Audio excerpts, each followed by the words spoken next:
E aí, pessoal, vamos continuar a nossa conversa sobre matemática, conjuntos, aqui no PhD Cursos, certinho? Galera, vocês já trabalharam comigo a parte de introdutória de conjuntos, certo? Nós já vimos essa parte na primeira aula. Na segunda aula nós vimos as operações com conjuntos, certo? Só que agora vamos pôr um pouco em prática isso aí. Vamos brincar um pouquinho com a matemática. Eu costumo dizer o seguinte, eu não trabalho com matemática, eu brinco com ela. Que a partir do momento que você se sente bem com o que você está fazendo, olha, o negócio flui fácil. Então tira da cabeça esse negócio que matemática é difícil, que matemática é trabalhosa. Isso são coisas que você bota na cabeça e acredita.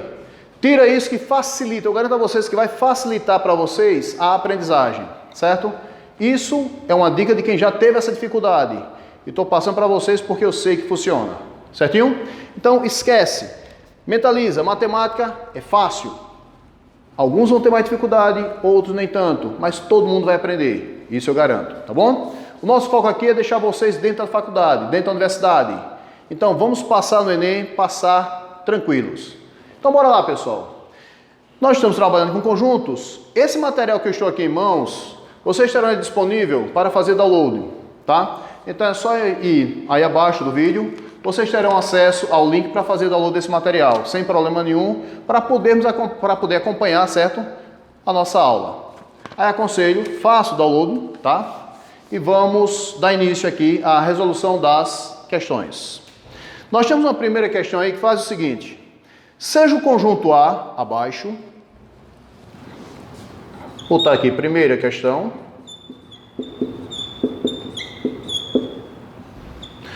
Ele dá o conjunto A formado por esses elementos aqui.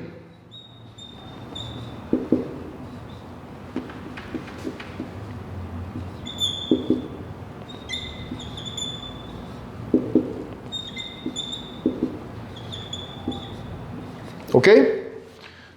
São esses aí os elementos do conjunto A em questão. Percebam que aqui, galera, ele complica um pouquinho. Colocou o elemento 0, aí vem o 0 novamente. Mas peraí. Não pode repetir elementos. Não, e nós não estamos repetindo elementos aqui. Perceba que esse zero aqui está acompanhado com chaves. Isso faz a diferenciação do elemento. Então, quais são os elementos que eu tenho aqui? São eles. O 0 é o meu primeiro elemento. 0 com as chaves é o meu segundo elemento. 1, terceiro elemento. 1 com as chaves é o meu quarto elemento. E 0 e 1 com as chaves é o meu quinto elemento. Então esses aqui são os elementos do conjunto A. Ele pede então o seguinte, é correto afirmar que, na primeira afirmativa dele, ele diz que o 0 não pertence ao conjunto A. Pessoal, tal afirmativa é verdadeira? Aí vamos relembrar, pessoal. A relação de pertinência é utilizada para fazer relações entre quem? Pertinência, que é o nosso pertence e o nosso não pertence, ela é utilizada entre elementos e conjuntos. Então, é quando eu vou fazer a relação entre esses dois, certinho? Aqui eu estou fazendo a relação de um elemento para um conjunto. Então eu posso usar a pertinência sem problema nenhum. Mas aí eu pergunto, o 0 é elemento do conjunto A? Olha aqui. Portanto, tal afirmação é uma afirmação falsa. Certinho? Segunda afirmação. B. Ele dá aqui 0, 1. Pertence ao conjunto A? Olha, nessa situação, ele faz isso de propósito. Porque o aluno olha, chaves, chaves é para indicar conjunto. Nem sempre, pessoal. Nesse caso aqui, do jeito que ele está descrito, perceba que ele é um elemento. Ele é um elemento que faz parte de quem? Do conjunto A. Certo? Portanto, se é um elemento, eu estou fazendo na prática a relação de elemento para conjunto. Essa afirmação torna-se verdadeira. Olha aqui. Próxima afirmação. Letra C. 0, 1,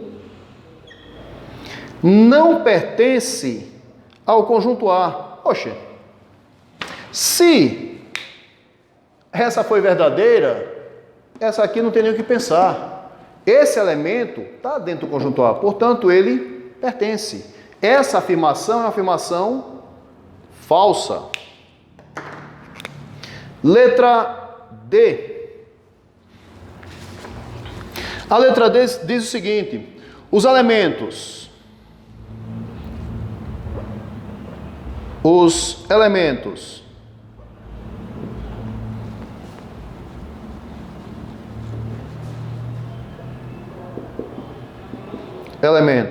do conjunto A, ou seja, de A, são 0 e 1. O aluno desatento, ele pode cair nessa pegadinha. Ele olha para cá, para o conjunto A, só aparece 0 e 1. Opa, a afirmação é verdadeira, não é? Não. Você tem que se basear com os elementos que aparecem da forma que eles aparecem. Nós discriminamos aqui todos os elementos. Ou seja, eu tenho aqui, na realidade, 5 elementos e não apenas 2 elementos. Portanto, tal afirmação é uma afirmação falsa. Na letra E, pessoal. Na letra E, ele diz agora o seguinte: o número de subconjuntos de A é 2 ao quadrado, que é igual a 4. Nós vimos uma fórmula para calcular o número de subconjuntos. Para calcularmos o número de subconjuntos, a fórmula a ser utilizada é 2 elevado a n, onde esse n é o número de elementos do nosso conjunto. Ok? Se é um número de elementos, o conjunto A em questão possui exatamente 5 elementos. A quantidade de subconjuntos seria 2 à quinta e não 2 à quarta, como ele coloca aqui, aliás, 2 ao quadrado. Isso aqui daria 32. Portanto, pessoal, tal afirmação também é uma afirmação falsa. Aí eu dou uma dica para vocês quando estiverem estudando em casa. Toda questão for para marcar uma alternativa, justifique todas elas. Mesmo você encontrando já a afirmação certa na letra A, justifica por que as outras não servem. Porque quando você faz isso, você está embasando mais o seu conteúdo, o seu conhecimento, certo? Então, não se limita apenas a marcar. Marcou? Ou não. Deixa isso para a hora da prova lá do Enem, tá bom? Quando você estiver estudando em casa, procure analisar todas as situações, porque dessa forma você vai estar tendo um conhecimento mais amplo, ok? Vamos à frente, pessoal. Vamos pegar uma segunda questão aqui. Lembrando que esse material está disponível para vocês para download, tá? A segunda questão agora é o seguinte: sendo, ele dá o conjunto A igual 7, 8 e 9. E ele pede, obtenha o conjunto das partes do conjunto A. Opa, nós vimos conjunto das partes lá na nossa primeira aula sobre conjuntos, tá? O que é o conjunto das partes? É o conjunto formado por todos os subconjuntos de um determinado conjunto. Então, nesse caso, o que eu estou querendo na segunda questão é parte de A. Quais seriam essas partes? Eu tenho que lembrar que existem 2 subconjuntos que irão sempre aparecer, que é o vazio e ele próprio, correto? Então, nesse caso, começamos com o vazio. Agora os unitários, 7, 8, 9. Com 2 elementos, 7, 8, 7, 9, 8, 9. Certinho? Nós temos aí, então, quase todos. Eu tenho 3 elementos. Eu sei que eu posso calcular a quantidade de subconjuntos pela fórmula 2 à terceira, total de 8. Eu tenho até o momento 1, 2, 3, 4, 5, 6, 7. Está faltando apenas um, que seria ele próprio. 7, 8, 9. Galera, ele quer o conjunto das partes, fecha chaves aqui, está feito aí o conjunto das partes do conjunto A. Apenas isso, certinho? Vamos lá, vamos para mais uma questão. A nossa terceira questão de hoje dá o seguinte. Terceira questão. A terceira questão pede: obtenha x e y de modo que eu tenho um conjunto 0, 1, 2 igual ao conjunto 0, 1, x e 2, 3 igual a 2, 3, y. Certinho aí, pessoal? Ele afirma que esses conjuntos são iguais. Está claramente aqui. Se dois conjuntos são iguais, o que acontece? Eu tenho que ter a mesma quantidade de elementos, perfeito? E todos os elementos iguais. Não pode ter nenhum elemento diferente. Quando eu olho na primeira situação, eu verifico. Eu tenho 0, eu tenho 1. O único que está faltando aqui é quem? 2. Portanto, logo, o nosso x é igual a 2. Ok? Agora, no outro, 2 elementos. 3. Opa, tem alguma coisa estranha. Esse y não aparece aqui. Então, ele simplesmente não existe. Portanto,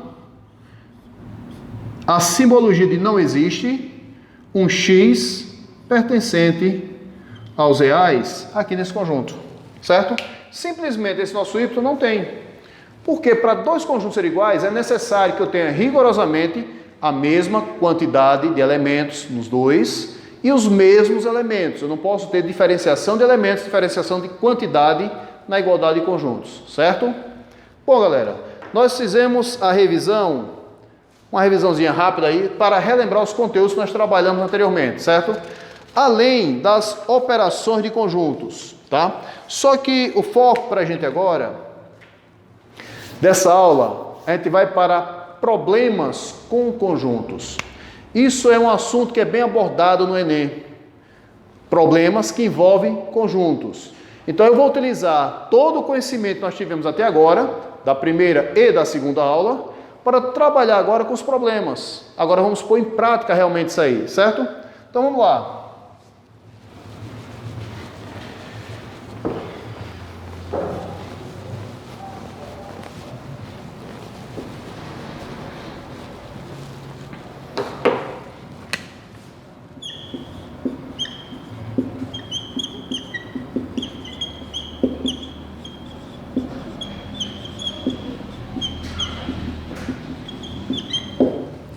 Chegamos à parte de problemas com conjuntos. Novamente, salientando, o material está disponível para download, tá? É justamente esse material que nós vamos fazer uso das questões. Não vou copiar questões aqui, apenas vou fazer a leitura e iremos resolver. A primeira questão que eu apresento para vocês de problemas aqui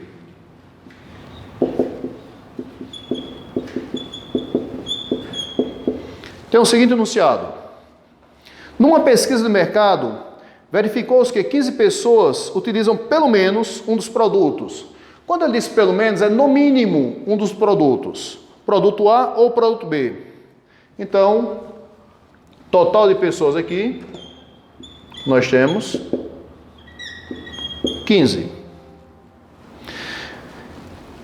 Sabendo que 10 dessas pessoas não usam o produto B, não usam B, 10,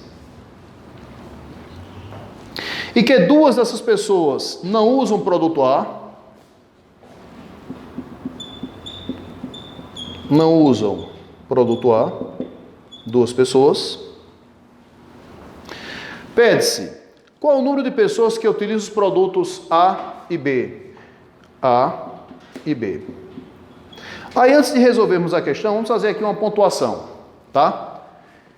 Quando se usa o I, na matemática você entende como interseção.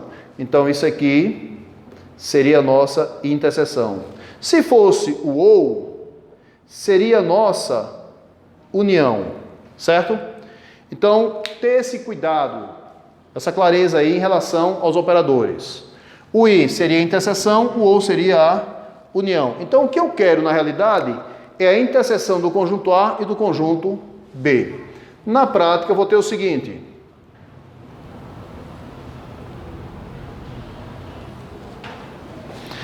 Do total, 15 pessoas terão que aparecer aqui. Conjunto A, conjunto B. Por que eu posso garantir que essas 15 pessoas terão que aparecer? Porque no início do enunciado, ele disse pelo menos consomem A ou B. Então, os 15 terão que aparecer de qualquer forma, correto? A outra informação que ele diz é o seguinte, não usam B, 10 não usam B. Então, eu posso garantir o seguinte, se eu não vou ter nenhum elemento externo, ninguém fora desses dois conjuntos, eu posso garantir que esses 10 elementos, obrigatoriamente, estarão aqui. Já que eles não poderão fazer parte do conjunto B de hipótese alguma. Além disso, 2 não usam A, então, obrigatoriamente, 2 elementos estarão aqui. Correto? Só que eu disse agora há pouco que todos os 15 elementos terão que aparecer. Até o momento só tem o quê? Os elementos exclusivos de A e os exclusivos de B. Eu não tenho a interseção. Mas como o meu total tem que ser de 15 elementos, nós temos aqui 12. Estão faltando o quê? 3 elementos. Então eu posso garantir que 3 elementos usam tanto A como B. São usuários dos dois produtos. A nossa resposta para essa questão seriam 3 elementos. São os elementos que usam o conjunto A e o conjunto B ao mesmo tempo, ok? Vamos a uma próxima questão. Vamos lá. Mais um probleminha aí básico.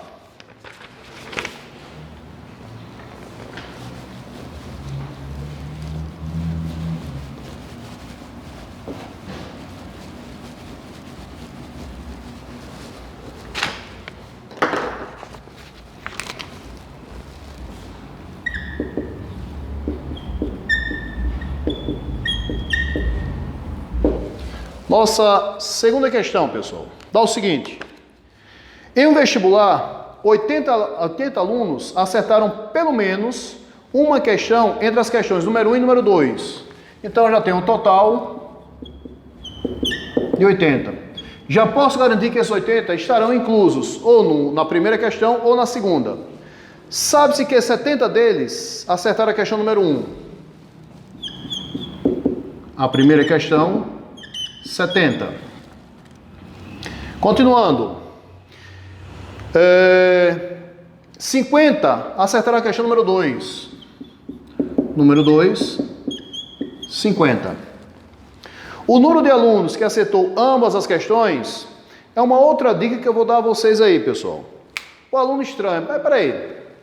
Se eu tenho 80 alunos que acertaram a primeira ou a segunda... Mas eu tenho 70 aqui, 50 aqui, tem alguma coisa estranha. Já estamos aí com 120. Tem aí, penetra na brincadeira? Não, não tem, tá? O que está acontecendo aqui é o seguinte. Quando eu disse que 70 acertaram a primeira, em nenhum momento foi dito que 70 acertaram apenas a primeira. Que 50 acertaram apenas a segunda. Não. Quando foi dita essa informação, deixou em aberto. Ou seja, quer dizer que eu tenho aqui elementos... que acertaram a primeira e a segunda, só que estão sendo contados, tanto no primeiro como no segundo conjunto aqui. Como é que eu vou fazer então? Simples, aí que vem a dica. O total, não são 80? Eu vou ter aqui 120, eu tenho um excesso. Então bota na cabeça, esse excesso é justamente a nossa interseção. Ou seja, pessoal, colocando isso aqui no diagrama, eu vou ter conjunto A, eu vou ter conjunto B, correto? Então, o que acontece? Aqui dentro, no máximo, só pode aparecer 80. Mas quando eu somo esses dois grupos, 120. Excesso de quantos? Nós temos aqui 40 elementos de excesso. Percebam como agora vai fechar exatamente a nossa numeração. Dentro do conjunto A tem que ter quantos? 70. Se eu já tenho 40, faltam aparecer quantos? 30. Dentro do conjunto B eu tenho que ter 50.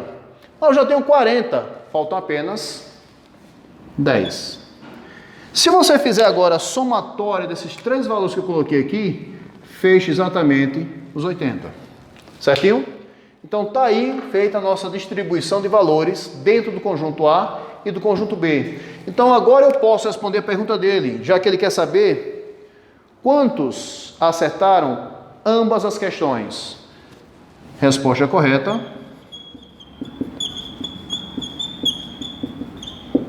40. Mas vamos enriquecer um pouquinho a questão. Se eu pedir para determinar aqui quantos acertaram apenas a primeira, então apenas a primeira, eu teria 30. Apenas a segunda, eu teria aqui 10. Certinho? Quando você faz a divisão, a distribuição no diagrama, você consegue observar todos os grupos de forma individual. Você tem acesso a todos eles de forma bem clara e simples. Vamos à frente, pessoal. Vamos um pouquinho mais à frente. Temos aqui uma outra situação, problema. Essa próxima agora, ela vai trabalhar agora com um pouco de conjuntos numéricos. Deixa eu apagar aqui. E vamos um pouco mais à frente. Nossa próxima questão. Olha, já dando a introdução de conjuntos numéricos, eu tenho o seguinte. Na figura estão representados geometricamente os números 0, x, y e 1. Ele apresenta, vou botar aqui, terceira questão. Ele apresenta um eixo, certo? Orientado, onde ele marca o valor 0, ele marca o valor x, ele marca o valor y, ele marca 1. E quer saber o seguinte: qual é a posição do número x vezes y? Ele quer saber em que local se encontra o x vezes y. Se ele está à esquerda do zero, se ele está entre 0 e x, entre x e y, entre y e 1. Pessoal, qual é a maneira, digamos, mais prática para se resolver essa questão, tá? A maneira mais prática é você atribuir valores para x e y com uma certa coerência lógica. Eu tenho aqui de 0 a 1. Então eu posso simplesmente fazer o seguinte: dividir em 3 partes. Eu posso dizer que aqui eu tenho 1/3 aqui, 1 de 3. Eu tenho aqui 2/3, 2 de 3, certo? É a maneira mais prática para se resolver esse tipo de questão. Como eu quero saber esse produto, eu vou ter aqui 1/3 vezes 2/3. Vai nos fornecer aí a nossa resposta. Ficaríamos com 2/9. Eita, e agora? Onde é que está 2/9? É simples. Nós vamos dividir. Quando eu dividir isso aqui, pessoal, 2 dividido por 9 daria aproximadamente 2 por 9. Não dá para dividir, não é isso? Vou acrescentar 0, 0, isso aqui vai dar 18 para 20, 2 e assim por diante. Seria 0,222 reticências. Só que esse 1/3 é 0,3, 3, 3 e assim por diante. Perfeito? Então o que acontece? O produto x vezes y necessariamente é um valor inferior a x. Então com certeza ele está entre 0 e x. Certinho? Com isso aí, galera, nós finalizamos essa questão. Certo?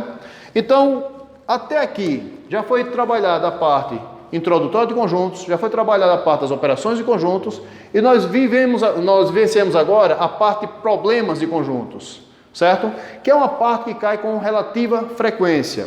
Aí vamos agora aproveitar esse finalzinho da aula e dar uma dica em relação ao Enem, importante para vocês, que é o seguinte, pessoal. A prova de matemática é uma prova cansativa.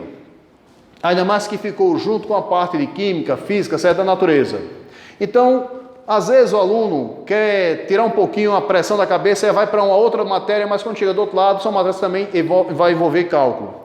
Então, galera, nada de enganchar em uma questão. Tá com dúvida na questão? Segura, passa para outra, vamos embora, não engancha. Depois que você terminar de fazer todas as questões que você sabe, você volta. Aí vem uma dica importante, que eu costumo fazer isso quando eu faço prova, que é o seguinte: estou resolvendo as questões, resolvi a primeira, ok. Resolvi a segunda, ok. Cheguei na terceira questão, eu estou com uma dúvida, não tenho convicção, eu sei por onde vai, mas tem uma duvidazinha que eu preciso tirar. Eu vou chegar aqui e colocar um M nessa questão. Vou para a quarta, resolvi, ok. Na quinta questão, não tenho a menor ideia, não sei, eu boto um D, difícil. Depois que eu terminar todas as minhas questões, eu vou retomar as questões que eu deixei aberto. Mas eu vou retomar com critério. Eu vou retomar exatamente por essa aqui, ó. Pela terceira. Pelas aquelas questões que eu coloquei um M ao lado. Por quê? Porque são as questões que vão exigir menos da minha cabeça. Porque eu tenho uma ideia, eu já sei como iniciar, então eu posso ali perder um pouquinho mais de tempo, porque eu já fiz as que eu sabia. Certo? Então, essa é a dica de hoje, pessoal. Até a próxima.